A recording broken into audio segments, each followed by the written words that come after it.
Desde los estudios de NTC, la red independiente presenta Noticias 1. Esta noche en Noticias 1, jornada del borrón de grafitis de los jóvenes manifestantes que impulsó el pistolero Escobar de Cali, tuvo el apoyo de la precandidata uribista Cabal. Congresistas denunciados por el uribismo por acompañar a manifestantes pidieron protección internacional. Profesor de la Universidad del Valle acosa a un estudiante y la Oficina de Control Disciplinario no se ha dado por enterada. Lento pero sostenido descenso de cifras de la pandemia da esperanza del fin del último pico. Capturado capitán de la policía como sospechoso de complicidad en caso de la narcoavioneta de San Andrés. Y en los deportes, Germán Arango. Mónica, la montaña sigue haciendo cada vez más fuerte a Tadej Pogačar como el líder del Tour de Francia, pero atención, porque Rigoberto Urán es ahora tercero en la general individual y Nairo Quintana es el nuevo líder de los escaladores. Trabajos de recuperación para la selección Colombia, pensando ahora en el juego del martes frente a la selección de Argentina. Y ya se viene la primera semifinal entre Brasil, que no contará con Gabriel Jesús por expulsión, y Perú, que trata de recuperar a su goleador Gianluca Lapadula, quien tiene un golpe en el tabique.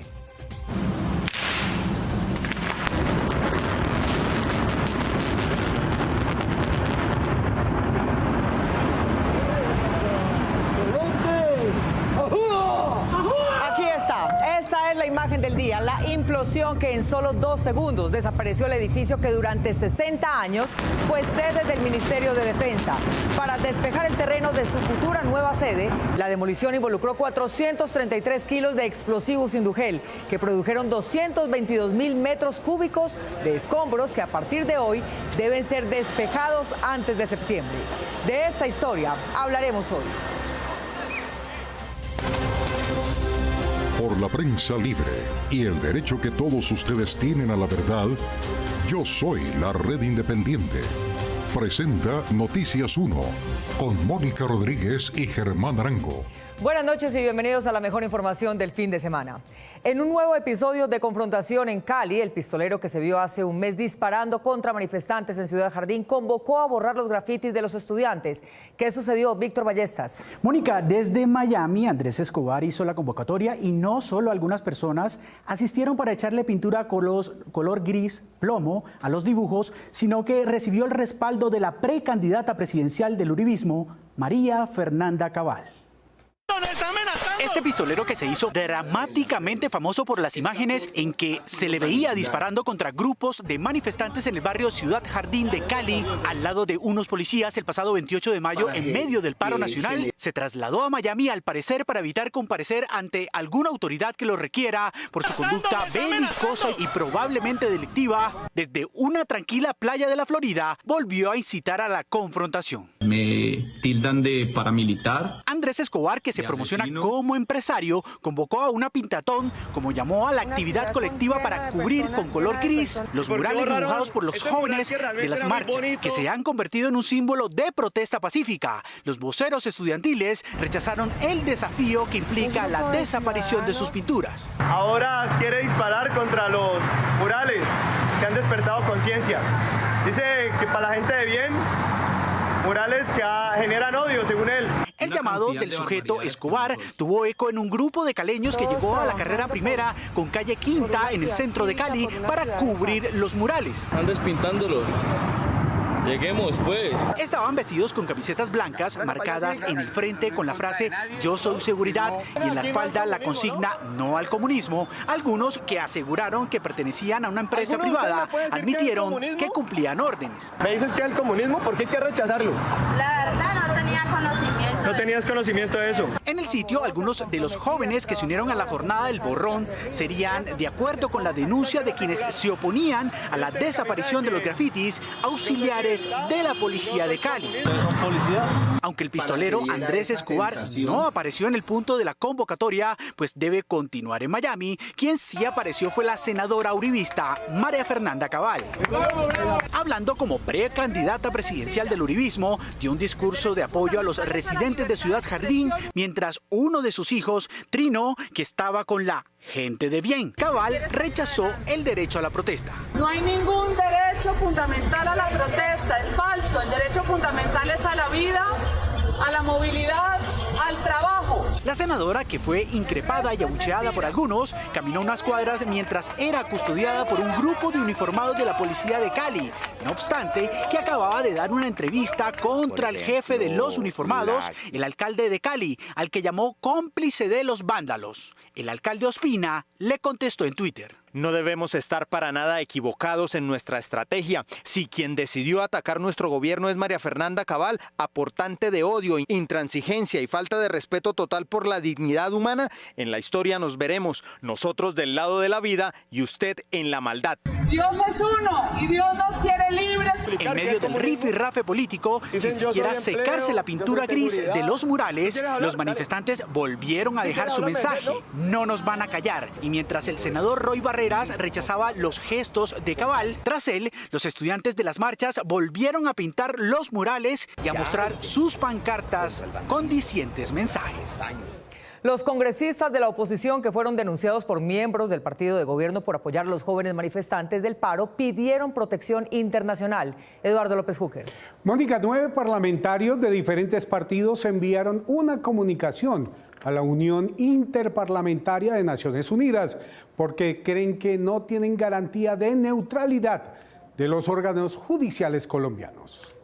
El anuncio de investigaciones disciplinarias y penales en su contra por participar en las marchas ciudadanas dentro del paro nacional produjo como reacción una solicitud de protección de congresistas de la oposición a la Unión Interparlamentaria del Sistema de Naciones Unidas. Estamos acudiendo a la Unión Interparlamentaria entendiendo de que en Colombia no tenemos garantías para ejercer la oposición y para defender los derechos humanos. Hemos solicitado también a esta instancia que conmine al Estado colombiano para que se garantice nuestra acción como congresistas. La solicitud fue elevada ante el presidente del Comité de Derechos Humanos de la Unión Interparlamentaria, el camerunés Martín Chungo. Busca precisamente que en todo el ámbito internacional se enteren de lo que está pasando en Colombia, del abuso policial, de la brutalidad que ha hecho el ESMAD en medio de este paro. En un documento de 40 páginas firmado por María José Pizarro, Ángela María Robledo, John Jairo Hoyos, Inti Asprilla, Iván Cepeda, Wilson Arias, Gustavo Bolívar, Alexander López y Antonio Sanguino,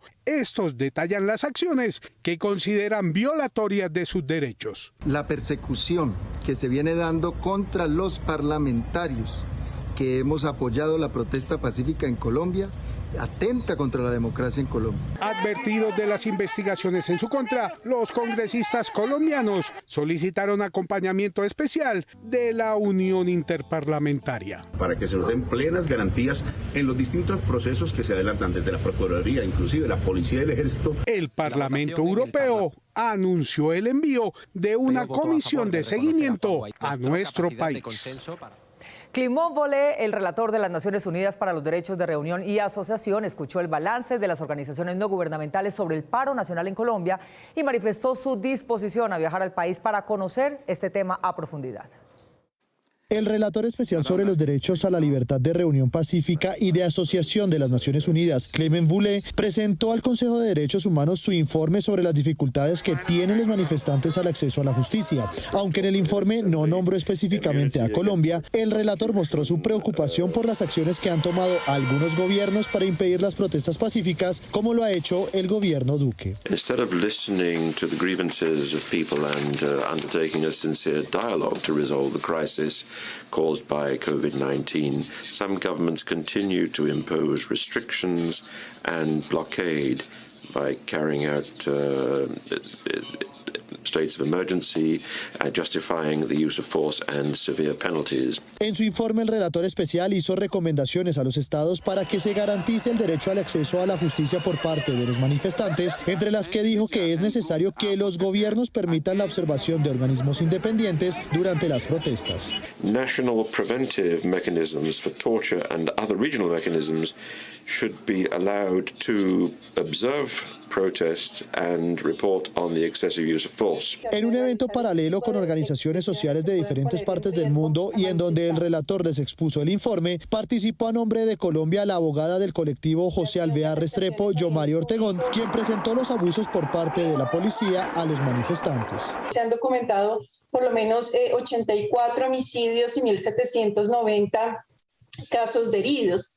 Entonces se ve un desbalance frente a la atención que se da frente a derechos fundamentales de la ciudadanía versus bienes públicos y privados. Según Ortegón, también hay un patrón que se repite en varios países del mundo, entre ellos Colombia, y es el de las violaciones a los derechos humanos por parte de la policía en medio de las marchas pacíficas. El hecho de que se cometan abusos y violaciones a derechos humanos de manera sistemática y generalizada y que no se conciba la protesta como un derecho. El relator especial sobre los derechos a la libertad de reunión pacífica y de asociación de las Naciones Unidas manifestó que está dispuesto a viajar a Colombia para conocer con más detalles los hechos de violencia y abusos por parte de la fuerza pública en medio de las manifestaciones que se han presentado en el país. La reducción de la capacidad certificada de Colombia como deudor afectará a toda la economía nacional y si el país hace la tarea le daría a Colombia unos 7 años para volver a su estado de inversión anterior. Juliana Ramírez. Mónica, básicamente el país debe demostrar que tiene cómo pagar sus deudas y esto se hace con una o varias reformas tributarias que no pueden ser interpretadas como cosméticas por las calificadoras y que al menos pongan a pagar impuestos al 1% más rico del país. La decisión de la calificadora Fitch Ratings de rebajar el grado de inversión del país, que se suma a la anunciada por Standard & Poor's el pasado 19 de mayo, no tomó a los mercados financieros por sorpresa y por ello en las últimas semanas las tasas de interés de los títulos de deuda pública han estado al alza y se ha visto un peso devaluado. Lo que ha pasado con las calificadoras y Colombia es algo que va a estar pasando y que está pasando también con otros países emergentes. Y es que, por supuesto, los países hemos tenido que aumentar nuestro endeudamiento y aumentar nuestro déficit para enfrentar los efectos de la pandemia. Si bien el gasto y deuda pública creció por la pandemia, el debilitamiento de las finanzas públicas manejadas por el gobierno Duque ya venía desde antes, especialmente con el hueco fiscal que dejó la reforma tributaria de 2018. Yo creo que las calificadoras, sobre todo en el año 2021, no deben juzgar a los países con los criterios prepandemia. Que Colombia pase de una calificación crediticia de BBB negativa a BB positiva, que implica que el país pierde su reputación de ser buena paga, tendrá un efecto en el costo de financiamiento de las empresas, especialmente en las que emiten deuda en moneda extranjera.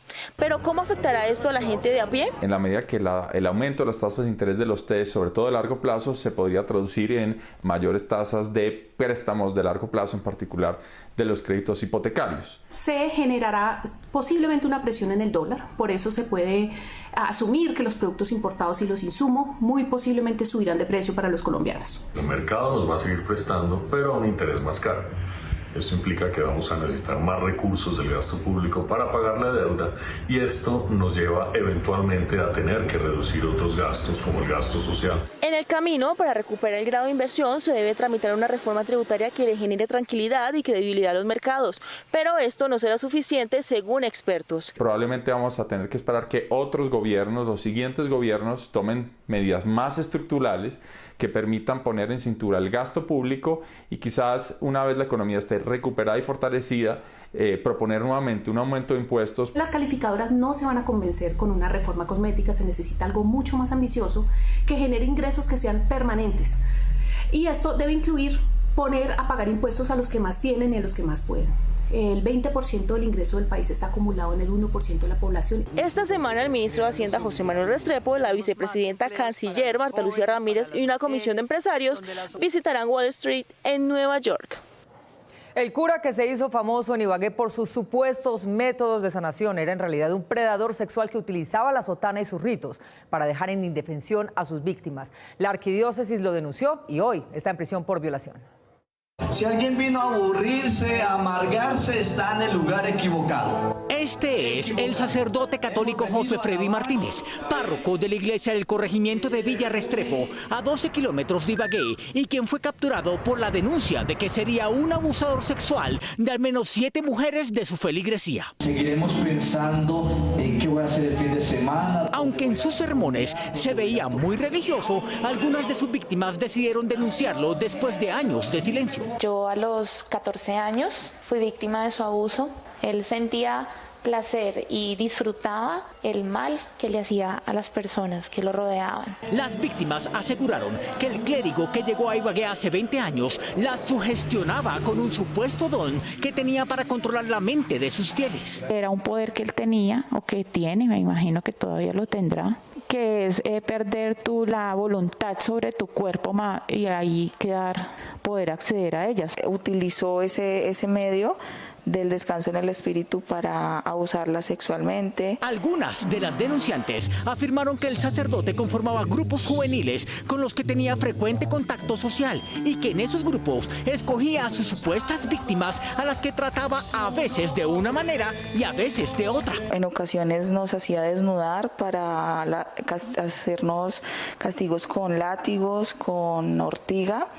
Decía que teníamos que hacer una ofrenda ante Dios y pues nosotros aceptábamos porque era él. El sacerdote, que se hizo famoso por un presunto don sanador, fue enviado al centro penitenciario Picaleña en Ibagué. Fue cobijado con medida de aseguramiento intramural por los delitos de acceso carnal violento, acceso carnal con persona puesta en incapacidad de resistir, acto sexual violento y acto sexual con persona puesta en incapacidad de resistir. Luego de una investigación ordenada por la Arquidiócesis de Ibagué, el sacerdote fue suspendido y privado de los oficios eclesiásticos.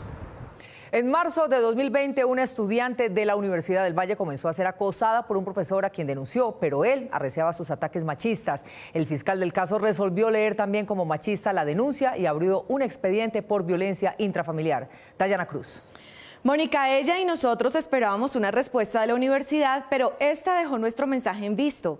A ella nunca le ha contestado y el profesor no detiene sus ataques.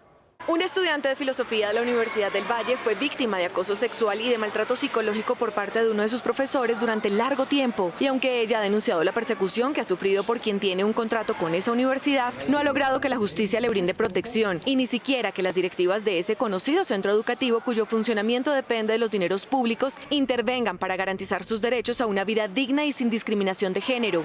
La imagen física de la víctima, cuya identidad protegemos para evitar mayores daños a su calidad de vida, llamó la atención de este profesor, un ciudadano mexicano doctorado en filosofía que trabaja en la Universidad del Valle hace 5 años. Este individuo dictaba clases y seminarios en cursos que la víctima tomaba y la relación maestro-alumna parecía normal hasta cuando él le reveló sus emociones. El profesor me dijo que estaba interesado en mí, que le parecía y me elogiaba pues muchísimo. No obstante sentir admiración por sus conocimientos, la joven estudiante le contestó de inmediato que no le interesaba este tipo de relación, pero el sujeto no cedió sus intenciones. Empezó como toda una persecución vía redes sociales, vía correo electrónico. El doctor en filosofía, pese a su amplia carrera educativa, inició una agresión psicológica contra ella, al parecer como venganza por no ceder a sus insinuaciones. Tú no sirves para estudiar, tú sirves para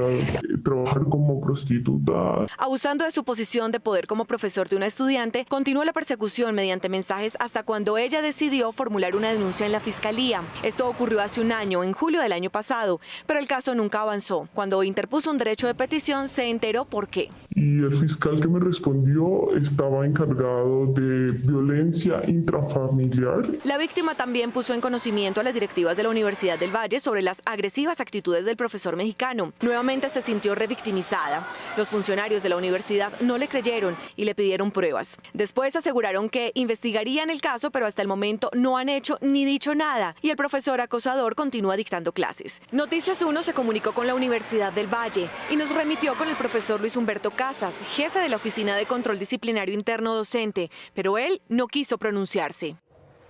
Aunque con mínimos cambios en las cifras, ya se ve una reducción del embate de la pandemia en este pico que se espera sea el último en el país. Ello se puede atribuir a la vacunación que hoy empezó a aplicarse a personas sin edad de riesgo ni comorbilidades por cuenta de la empresa privada.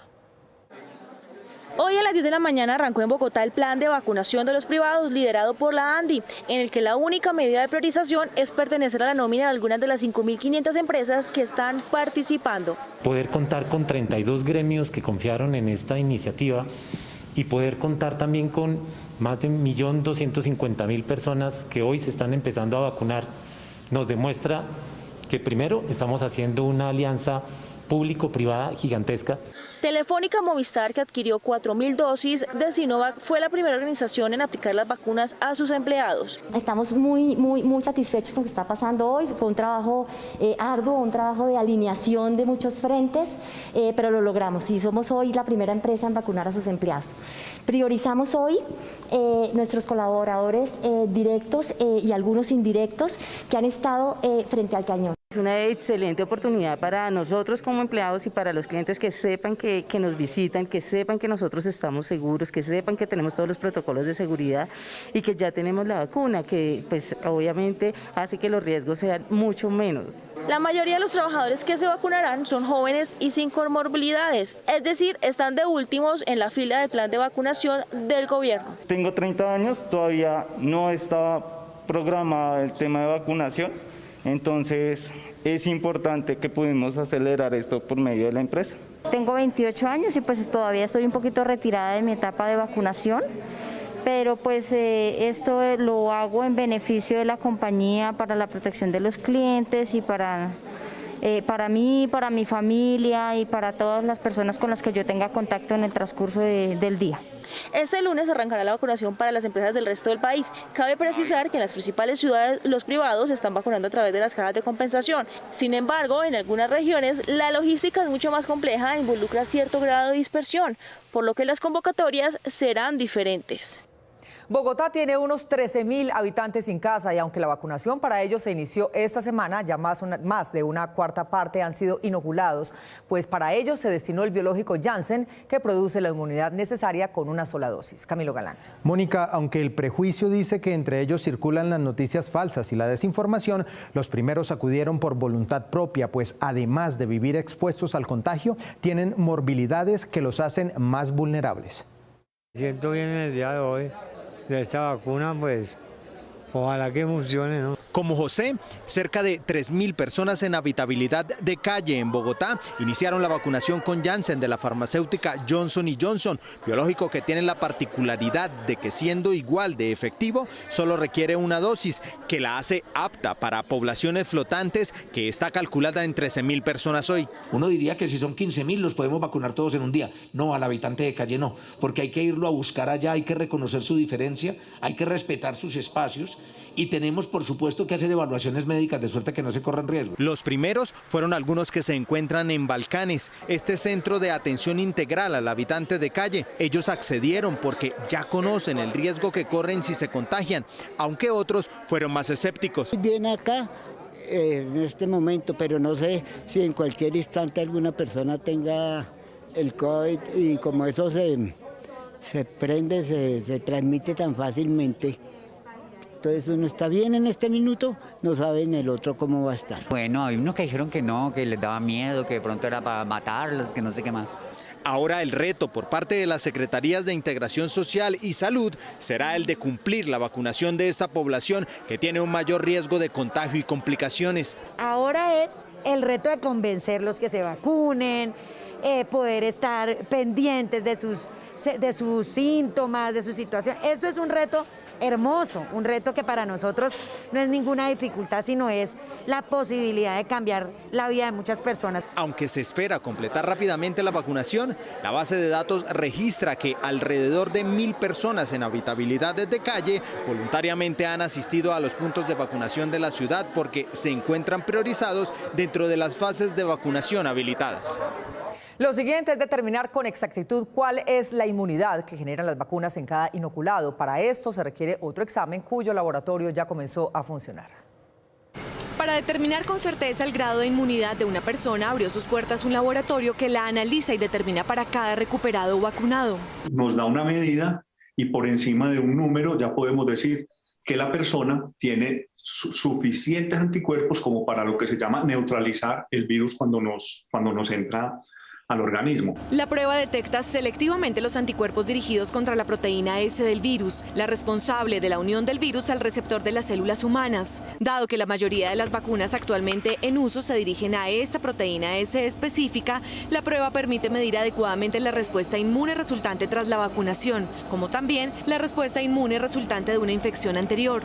podemos decir a quién le va mejor o peor con las vacunas. Entonces podemos decir, por ejemplo, las personas que tienen enfermedades crónicas o están en tratamiento con esteroides tienden a producir menos anticuerpos. Las pruebas a gran escala de anticuerpos no solo ayudan a determinar la duración de la inmunidad tras la vacunación o una infección, también sientan las bases para una posible vuelta a la normalidad basada en programas de vacunación eficaces y el seguimiento del estado de inmunidad de la población. Todas las personas son aptas para practicarse la prueba y los estudios de inmunización empezarán a hacerse durante este segundo semestre del año para presentar los resultados en 2022. La paradoja de la pandemia es que los países mejor preparados resultaron ser los más afectados, lo que indican los indicadores. El Índice Global de Seguridad Sanitaria califica el sistema de salud de un país de acuerdo con su preparación para una pandemia. El primer lugar se lo otorgó a Estados Unidos, a Brasil el 22, a Ecuador el 45, el 57 a India, a Colombia el 65 y de último a Guinea Ecuatorial, que en toda la pandemia hoy reporta 120 muertos. Esto indica que la contención de una pandemia arranca en la comunidad, no en los hospitales. Esto es lo que indican los indicadores.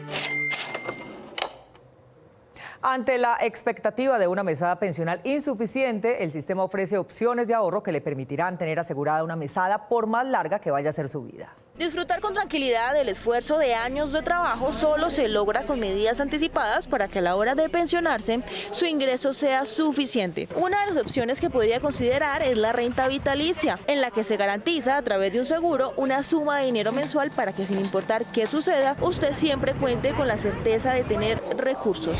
En el plan Renta Vitalicia Obligatoria, que aplica para las personas vinculadas al Sistema General de Pensiones bajo el régimen del ahorro individual, se desembolsa 13 mesadas pensionales al año durante el tiempo que corresponda. Si usted fallece, las mesadas las seguirán recibiendo sus beneficiarios. Esta opción incluye generalmente un auxilio funerario.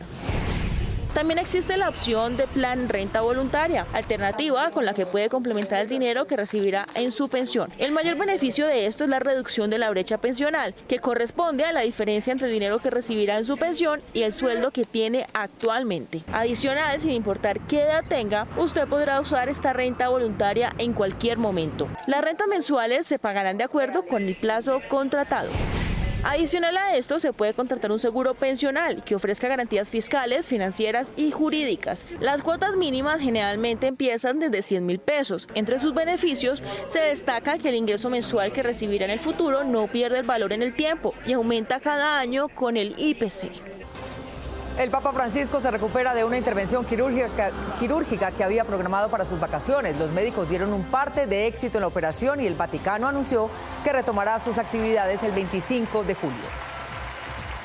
Ya regresamos, este es Noticias 1, la red independiente.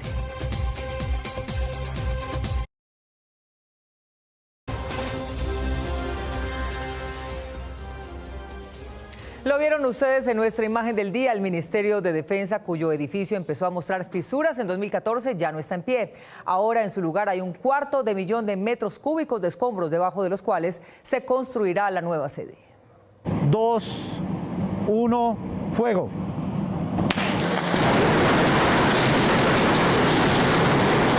En solo 2 segundos desapareció el edificio del Ministerio de Defensa, que durante 60 años se mantuvo en el Centro Administrativo Nacional en el occidente de Bogotá.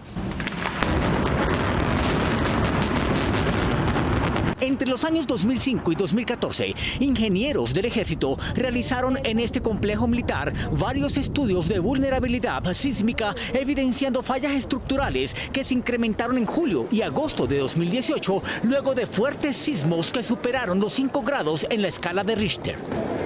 En 2019, luego de confirmar que la edificación se había inclinado 22 centímetros hacia uno de sus costados y que habían aparecido grietas en paredes y columnas, el personal empezó a ser trasladado hacia otra sede temporal.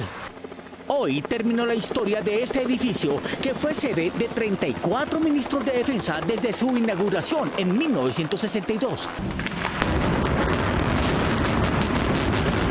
Para su implosión fueron usados 4.600 metros de cordón detonante y 433 kilos de indugel instalados en las 533 columnas que sostenían la estructura. Busca generar también 42.000 empleos a lo largo de los próximos 6 años, entre empleos directos 30.000 y 11.400 empleos indirectos. La construcción del proyecto Fortaleza, como se llamará la nueva sede del Ministerio de Defensa, tendrá un costo de 1 billón de pesos. Iniciará en agosto y, según el plan del gobierno, será entregado en el año 2026. Un mayor de la policía escogido por la cúpula para ascender a coronel fue capturado en la escuela militar como presunto partícipe en el embarque de cocaína en la llamada narcoavioneta de San Andrés. La narcoavioneta inmovilizada en el aeropuerto de San Andrés con 446 kilos de cocaína el 23 de mayo pasado y de propiedad del esposo de la comediante Alejandra Azcárate y de otro socio suyo, tuvo otra novedad hoy. El capitán Jorge Isaac Aguilar García, adscrito a la Dirección de Sanidad de la Policía desde hace 10 años, fue capturado por la Fiscalía señalado de estar involucrado en este caso. Se habría comunicado con los compañeros encargados de la seguridad en el aeropuerto del Embrujo de Providencia y Santa Catalina para que permitieran el paso de varias cajas con supuestas ayudas humanitarias y tapabocas. El capitán Aguilar fue capturado en Bogotá, donde estaba terminando un curso de ascenso. En diciembre recibiría el grado de mayor de la policía. La policía que desarrolló toda la labor. 40 días después de la inmovilización de esta avioneta y la captura de los pilotos Juan Cadena y Harold Rivera, también fueron incautados 102.752.000 pesos en efectivo. Los socios propietarios de la avioneta, Miguel Jaramillo Arango y Fernando Alfonso Escobar, también tienen una investigación. Hay quienes dicen que nadie está enfermo hasta que va al médico, pero la verdad es que él y los exámenes diagnósticos pueden advertir los problemas de salud que aparecerán en varios años. Los programas de prevención y promoción gratuitos que ofrecen las EPS son eventos que tienen como objetivo mejorar la salud de sus usuarios con una atención integral. Acciones donde por curso de vida el paciente puede acceder de forma directa sin necesidad de remisión médica. Cada curso de vida tiene unos riesgos que está buscando como identificar y que podamos detectar de forma temprana y poder atender. Identificar las características de su cuerpo ayuda a la detección temprana, buscar riesgos de los que ya existe evidencia por su edad y sexo, además de protección específica. Exámenes para tamizaje de riesgo cardiovascular metabólico, que son exámenes por lo menos como glicemia, el perfil lipídico, que son para evaluar cómo están los triglicéridos, el colesterol,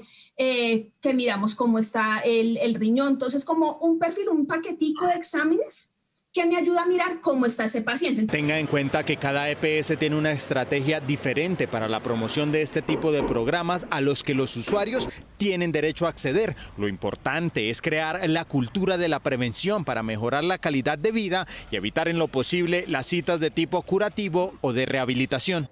Para los jóvenes que estudian oficios técnicos o carrera profesional, el gobierno abrió la convocatoria de un programa que entrega estímulos de 1 millón de pesos.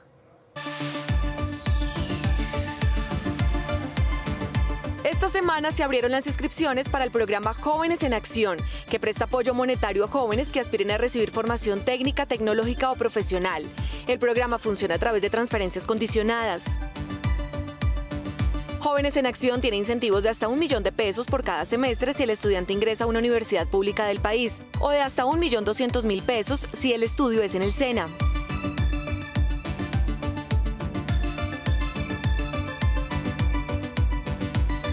Para aspirar a estos recursos es necesario cumplir con los siguientes requisitos: tener entre 14 y 29 años de edad, estudiar en una institución de educación superior pública, pertenecer al sistema SISBEN, registrarse o estar registrado en los programas Familias en Acción, Red para la Superación de la Pobreza Extrema, Registro Único de Víctimas o en las listas censales indígenas e ICBF. El tiempo máximo de permanencia en Jóvenes en Acción depende del nivel de formación del programa o titulación que se adelante.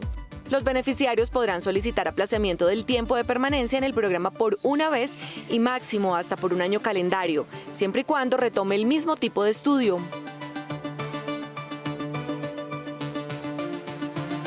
Para inscribirse y manifestar la aspiración es necesario ingresar a la página prosperidadsocial.gov.co. Un carro que se robaron en el norte de Bogotá apareció 6 meses después en un choque con 6 heridos al sur de la ciudad. La policía declaró víctima a quien lo iba conduciendo, pues llevaba a los ladrones que habían actualizado todos sus papeles. ¿Qué tal esto? En junio del año pasado, en el 2020, estando mi esposa acá divirtiéndose en este parque con los niños, fue robado el carro. Se trata de este Toyota de color gris modelo 2012, escogido por una banda de jaladores de carros en la calle 170 con avenida Boyacá para negociarlo en el mercado negro. Se hizo la respectiva denuncia y informar a la autoridad más cercana, que es aquí el CAI de este sector de San José. Nos asignaron una fiscal del Palo Quemado. Esa fiscal nos notificó que tenía el caso. La deficiente labor de la fiscalía para investigar el robo solo le llevó 3 semanas para tomar una decisión. Desafortunadamente, a los 20 días, o no habían ocurrido más de 20 días, nos notificaron de nuevo que el caso se archivaba. Con el archivo de la investigación y cuando ya pensaban que el carro jamás aparecería, se llevó otra desagradable sorpresa, pues fue notificado por una fiscalía en el municipio de Soacha que su vehículo robado en junio había tenido un accidente de tránsito en diciembre, 6 meses después de robado. Nosotros estamos en un problema ahorita porque son 6 lesionados. Imagínense que la Fiscalía de Soacha declara al conductor como víctima. Para nosotros es el principal sospechoso. ¿Cómo iba a andar con los papeles de mi esposa del carro robado? El accidente puso en evidencia varias irregularidades, pues el vehículo contaba con los documentos al día gracias a que 4 meses después de robado, los delincuentes pudieron hacer varios trámites del automotor. ¿Cómo es posible que le saquen el SOAT a un carro que en RUN aparece por hurto? ¿Cómo le sacan el certificado de revisión técnico-mecánica? En el RUN aparece por hurto. Consultada la Superintendencia de Transportes, le dijo a este noticiero que a cualquier vehículo robado se le puede tramitar la revisión técnico-mecánica, pues para este trámite solo se necesita la cédula. Por su parte, Fasecolda, el gremio de las aseguradoras, señaló que este tipo de fraude aún no había sido detectado por el gremio. Bienvenidos a Colombia. Para completar los problemas de esta víctima de robo, luego de invertir cerca de 15 millones de pesos en reparaciones de su vehículo, no lo puede vender porque aún aparece como robado en los sistemas de información de la policía. Un perro casero asimiló también la época de confinamiento que ahora es imposible sacarlo al parque.